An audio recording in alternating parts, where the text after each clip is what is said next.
өкіріп айтыпты: ей ғылым, өзің де білесің ғой, дүниеде еш нәрсе менсіз кәмелетке жетпейтұғынын.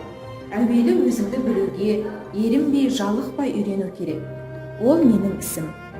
Құдайға лайықты ғибадат қылып, ерінбей, жалықпай орнына келтірмек те менің ісім.